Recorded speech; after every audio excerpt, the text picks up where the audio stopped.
Hey, welcome back to Matt's Garage DIY. Today we're going to take a look at another piece of budget survival gear, the MORA Companion.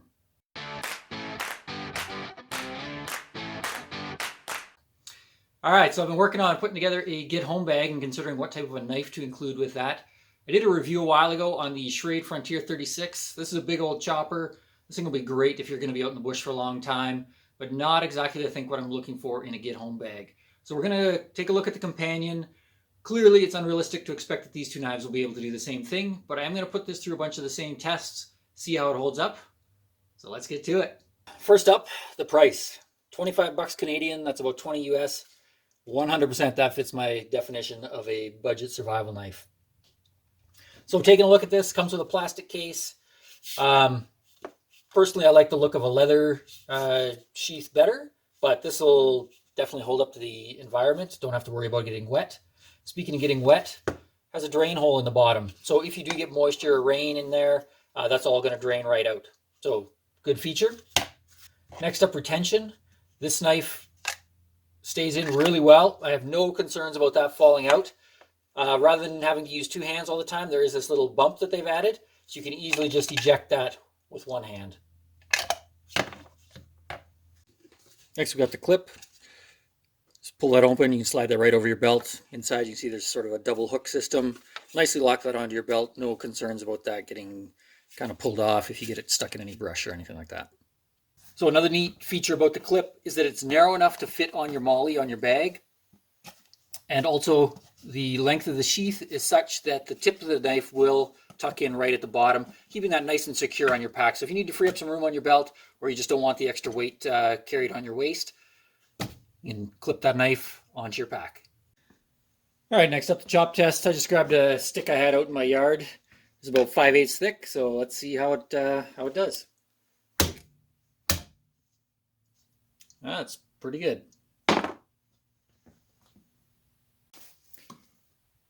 So we're going to try doing some batoning. I want to make sure that at no point am I using sort of more than half the blade to do this. This is a piece of pine, so we're just going to take a bit off the corner. There are no knots through this. With the larger knife, I have pounded it through knots, but even then I have done some damage to the blade. So this I'm just going to kind of see if I can bust a chunk off the edge. Truly, if you're doing any batoning with this, it shouldn't be for doing much more than making some small kindling.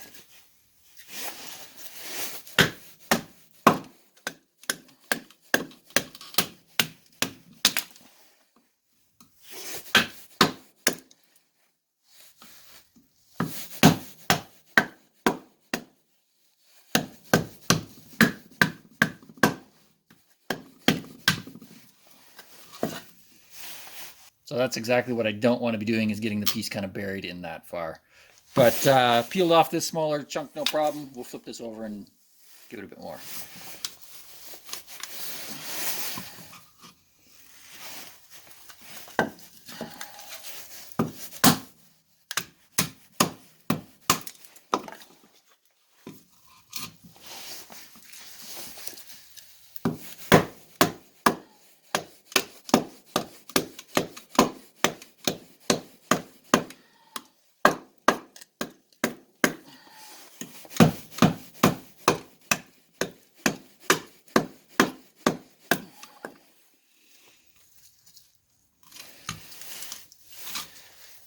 Looks like I've run into another bit of a knot here, so I'm going to stop before I completely wreck this. But again, it seems to have no problem kind of chopping off a bigger chunk. You just want to make sure that you do avoid any knots in the wood, or you're going to, I think you're just going to end up destroying this if you really kind of push it.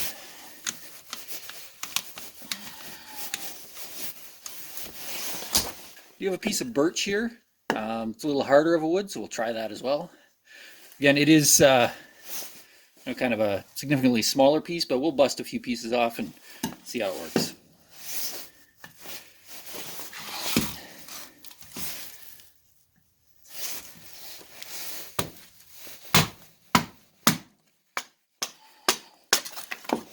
Yeah, so absolutely no issues at all once you start breaking up pieces like this, even with something like birch, which is a little harder. So for batoning, I would say that's a pass. So I'm just using that same stick that I chopped up earlier. I'm going to see how it does for carving.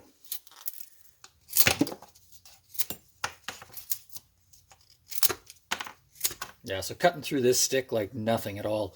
What I noticed right away, digs in or catches very, very well. Like that knife is just wanting to dig right in and pull off great big pieces of this wood. So you're making tent pegs, any kind of finer work, this is going to work perfectly for anything like that. So also this grip, very comfortable. That is a nice grip to like pushing through this wood. Whoop. No issues at all. It feels very comfortable in the hand. It makes it very nice to kind of just drive that knife all the way through. I'm going to try this out for some food prep. I already sliced up some roast or chopped up some leftover roast beef. Worked really good, actually better than the big carving knife.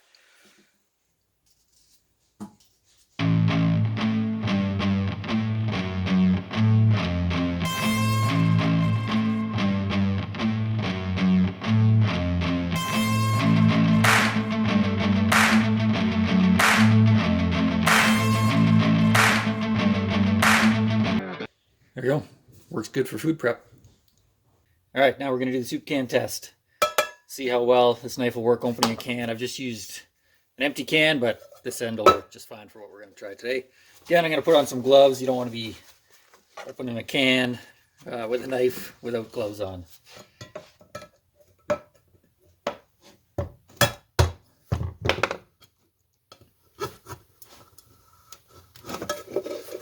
So, punctures through really easily.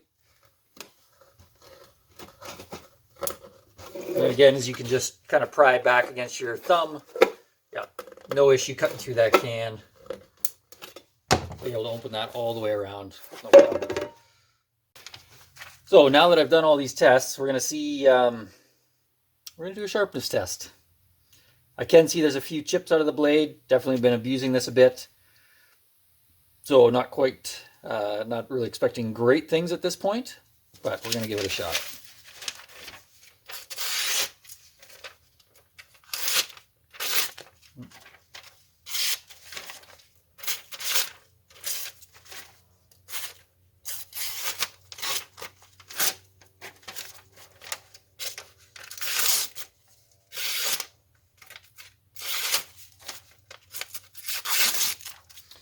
So this portion of the blade still very sharp, doing really well. As soon as I get out here where I've kind of taken a few chips out, that's where you start to see it catching the paper. But overall, actually quite impressed with that blade.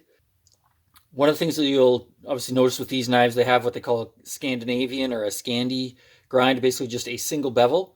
So we're going to sharpen this back up. That's the beauty of this, is that it's because it's only a single bevel and it's a large bevel, very easy for you to lay it on just about anything to get that edge back. So we're going to sharpen that up and then we'll do the sharpness test again and see how easy it is to take these little chips out of the blade. All right, so we spent maybe a minute at most kind of touching up this blade. Oop, actually got 2 pieces of paper there. Yeah.